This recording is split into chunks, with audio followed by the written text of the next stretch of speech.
Continuing my build-up for Spider-Man Homecoming, I'm now giving my spoiler talk for the second movie in the Sam Raimi Spider-Man trilogy, Spider-Man 2. The first Spider-Man was a great movie. I think most people can agree on that. So naturally, going into Spider-Man 2, people were hoping for another great movie.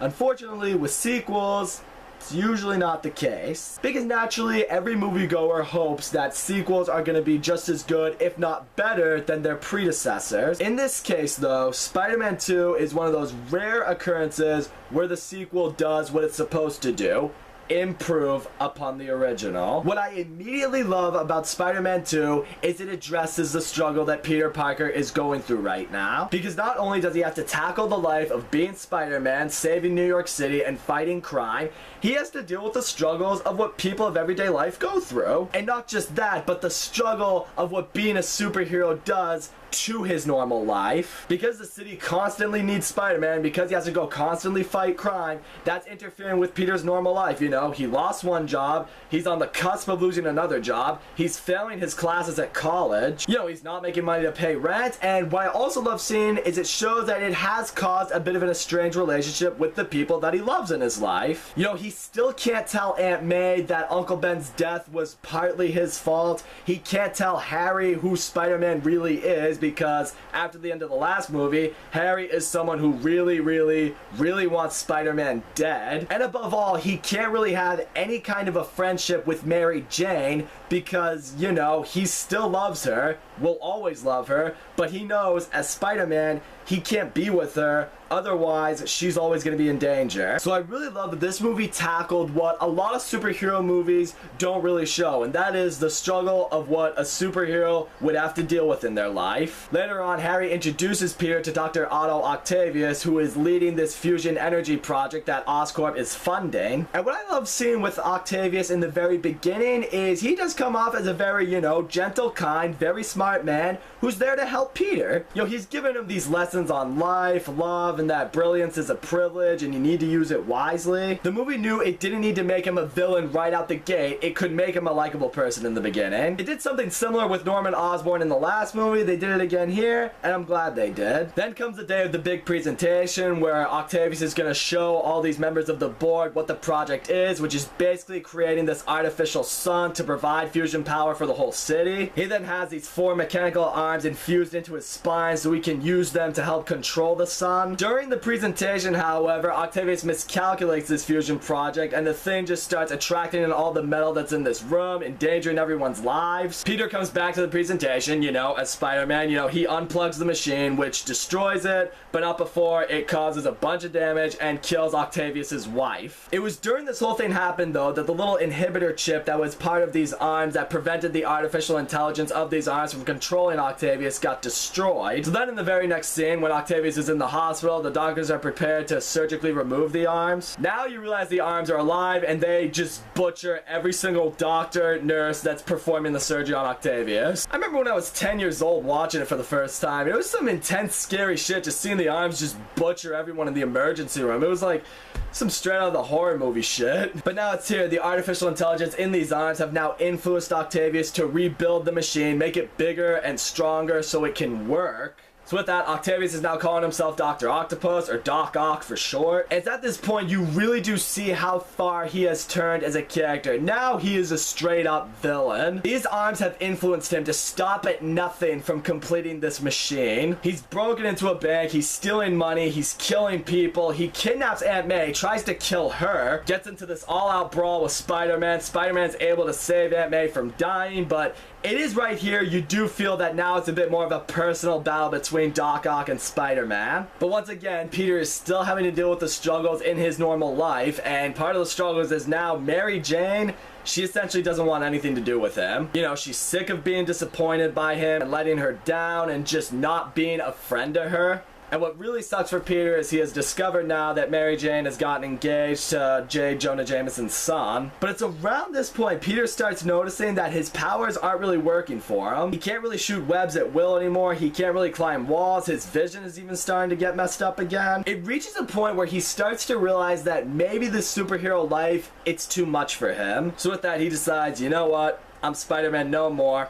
Calls it quits being a superhero, tosses away his super suit, and just goes on with being Peter Parker. And what is cool, you do get this little montage of seeing Peter Parker just kind of enjoying his life, just being himself. He's become more responsible, he's attending classes, doing his homework, you know, just making sure his life is in order. But again, you also see that he is still dealing with these struggles that he has. You know, he's begun to rekindle his friendship a little bit more with Mary Jane, but he's not able to talk her out of getting married. But Mary Jane, she knows in her heart that she probably does still love Peter. That was an element with Mary Jane that I really like seeing too. You know, she's engaged to this other guy, she cares about him, and she thinks she loves him, but the whole thing is like, is she in love with him? But then comes a scene with Peter and Aunt May that just really hits home with me. You know, it's a scene where he sits down, he's just having tea with her, and you know, he finally tells her what really happened to Uncle Ben, how he could have stopped the guy who killed him, but he didn't. And of course, Aunt May, when she's told all this for the first time, she just, you know, leaves the kitchen, she goes upstairs, and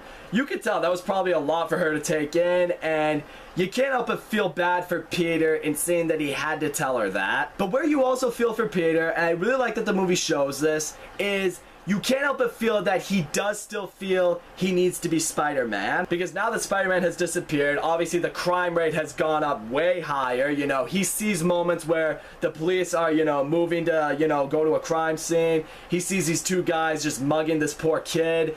And in that moment, he's like, I want to help, but I know I can't anymore. There was one moment he sees a building on fire, he hears there's a little kid trapped in the building, so he decides, you know what, I need to do this. I need to go help them. It's in my instinct now. So he just storms into the building without his powers. He rescues this little girl who's trapped on the second floor. What does make this scene really more intense though is the fact that Peter doesn't have any powers anymore. He's just a guy who's in here trying to help this girl, but he's vulnerable. You know, you feel at a moment that he could just die in this fire. There's that one really cute little moment though. He's hanging off the ledge and the little girl, she helps him back up. You can't help but think the little girl's probably thinking like, alright, if I save his life too, this probably makes us even. But it's even after he saves the little girl's life, he hears from the firefighters that there was someone else in the building that never made it out that he probably also could have saved. It's not until he sees Aunt May later on, you know, at this point she thanks him for telling her the truth and all that good stuff.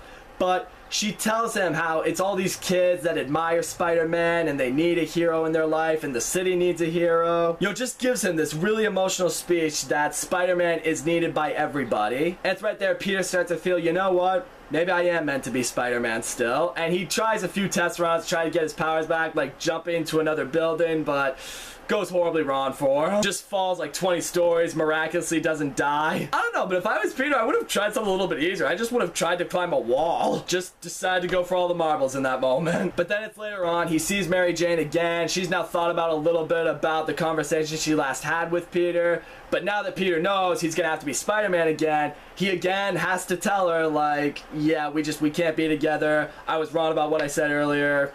I have stuff I have to do. And you feel so bad for both of them. I mean, you feel bad for Peter because he wants to tell her how he feels and he can't. And you feel bad for Mary Jane because you just know how fucking frustrated she's getting with him about this. But then at this point, Doc Ock shows up. He kidnaps Mary Jane because he tells Peter, it's like, you better find me Spider-Man because I spoke with Harry and Harry promised me the tritium I need for my experiment if I bring Spider-Man to him alive. And it's right here Peter finally has his powers back. You know, his vision works again, you know, his powers are all back, he's ready to go to war. First he just has to get his Spidey suit back from J. Jonah Jameson, who ironically finally accepted that Spider-Man was a hero, but you know, second he took his suit back, J. Jonah Jameson just turned back into, you know, J. Jonah Jameson. He's a thief, a criminal, I want him strung up by his web. Fucking love J.K. Simmons as J. Jonah Jameson. Marvel, please bring him back. I've already accepted he won't be in Spider-Man Homecoming, but if you make a Spider-Man Homecoming sequel, please, get him back. So Spidey and Ock, they get into another huge battle with each other. They end up on a train where Doc Ock decides to destroy the brakes to the train. And Spider-Man quickly realizes that the train's gonna hit a dead end. It's just gonna fall off a railroad. Everyone's gonna die unless he finds a way to stop it. And then we get what is probably one of the greatest superhero moments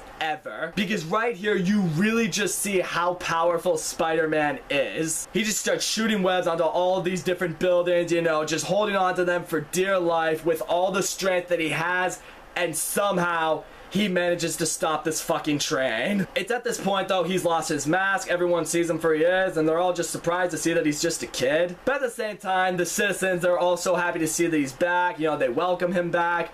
But unfortunately, Doc Ock comes back, and he takes Spider-Man with him. And then comes what is another one of my favorite scenes in this movie. Harry now has Spider-Man delivered to him, tied up, bounded, onto his bed. He goes to take a knife, and he's just ready to kill Spider-Man, but first he's like, let me take off the mask. I'm gonna look you in the eyes as you die. And of course, when he sees it's Peter, he looks like he has a mini heart attack. And you can tell it just destroys Harry seeing that Peter is Spider-Man because Peter is his best friend. It's at the point he looks at Peter, it's like, Peter, you killed my father. Peter's just like, dude, I know you're pissed at me right now, but Doc Ock's about to destroy fucking New York. I gotta go stop him. So he tracks him down. He's ready to save MJ, ready to stop this machine as Doc Ock is activating it. Their battle eventually reaches a point where the machine is just completely out of control. It's really starting to absorb everything in New York. Peter reveals himself to Doc Ock, and what I love right here is you feel like the roles have reversed a little bit in the fact that Peter is now starting to give life lessons to Doc Ock. Here he tells him, it's like, we have to shut down the machine. We have to stop it.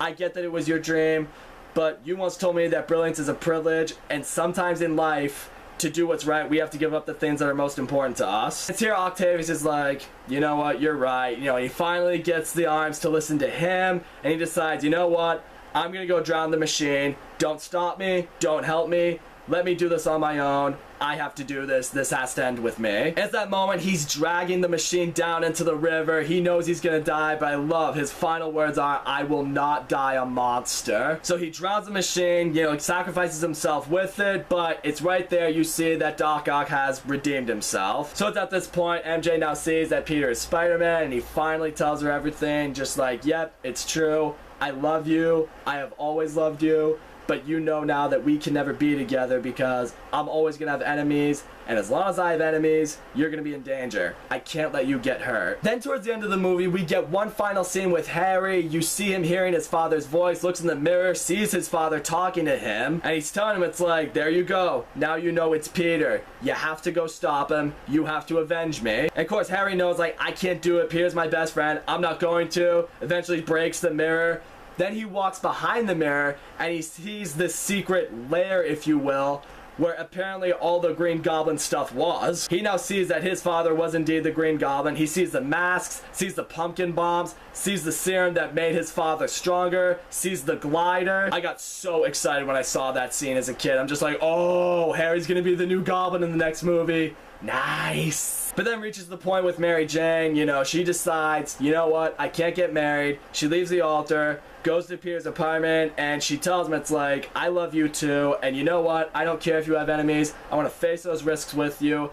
I won't feel alive unless I'm with you. They just had that really sweet moment, and of course Peter's like, alright, I guess we could be together. You know, it's only everything I ever wanted since the girls have cooties stage. So all in all, Spider-Man 2 is awesome. Tobey Maguire once again just crushes it in this movie. I love seeing the struggles that he has to deal with in this movie, and you know, trying to be Peter Parker and trying to be Spider-Man. I love seeing Harry trying to have a friendship with Peter but also having his vendetta against Spider-Man. It's great to see that Mary Jane and Peter finally decided to be together after what was going on with them these past two movies. I also love seeing the struggle that she clearly does love him, but she's just not sure if he loves her back. Dr. Octopus was a great villain for this movie. I love that, you know, he starts out as good, then becomes evil, then eventually redeems himself along the way. It has a great story, awesome action, really good visual effects, and in this one, the visual effects really aren't dated. I was watching it again recently, and I'm just like, yeah, these still look pretty good. And I will say, for me personally, in terms of all the Spider-Man movies we've gotten so far,